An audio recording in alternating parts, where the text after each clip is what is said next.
जय श्री श्याम, राधे राधे। सभी माताओं बहनों को अहोई अष्टमी की हार्दिक शुभकामनाएं।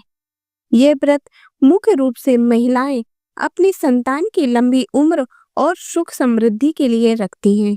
अहोई अष्टमी के दिन महिलाएं अपने बच्चों की दीर्घायु और सुख के लिए निर्जला उपवास रखती हैं और अहोई माता की पूजा करती हैं। शाम के समय तारे दिखाई देने पर कथा सुनी जाती है और तारों को जल अर्पित कर व्रत खोला जाता है। अंत में अहोई माता की कथा सुनने के बाद प्रार्थना की जाती है कि सभी बच्चों की रक्षा करें और उन्हें सुखी रखें। आप सुनिए अहोई अष्टमी व्रत कथा। प्राचीन काल में एक साहूकार था जिसके 7 बेटे और 7 बहुएं थी। इस साहूकार की एक बेटी भी थी जो दीपावली के अवसर पर ससुराल से मैके आई थी। दीपावली पर घर को लीपने के लिए 7 बहुएं मिट्टी लाने जंगल में गई तो ननद भी उनके साथ जंगल की ओर चल पड़ी। साहूकार की बेटी जहां से मिट्टी ले रही थी वही स्थान पर श्याहू अपने 7 बेटों के साथ रहती थी।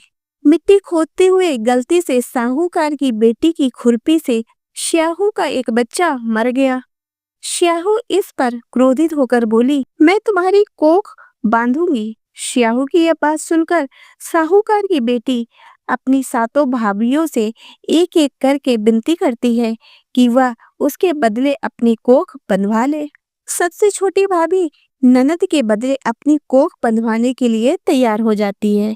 इसके बाद छोटी भाभी के जो भी बच्चे होते थे वह सभी 7 दिन बाद मर जाते। 7 पुत्रों की इस प्रकार मृत्यु होने के बाद उसने पंडित को बुलाकर इसका कारण पूछा।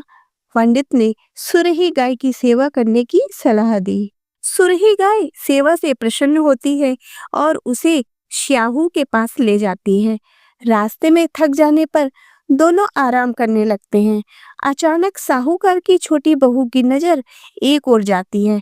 वह देखती है कि एक सांप गरुड़ पंखनी के बच्चे को डसने जा रहा है और इसीलिए वह सांप को मार देती है। इतने में गरुड़ पंखनी वहां आ जाती है और खून बिखरा हुआ देखकर उसे लगता है कि छोटी बहू ने उसके बच्चे को मार दिया है।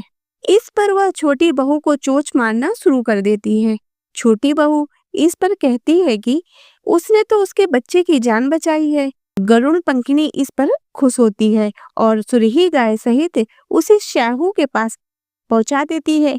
श्याहू छोटी बहू की सेवा से प्रसन्न होकर उसे 7 पुत्र और 7 बहुएं होने का आशीर्वाद देती है। श्याहू के आशीर्वाद से छोटी बहू का घर पुत्र और पुत्र वधुओं से हरा भरा हो जाता है।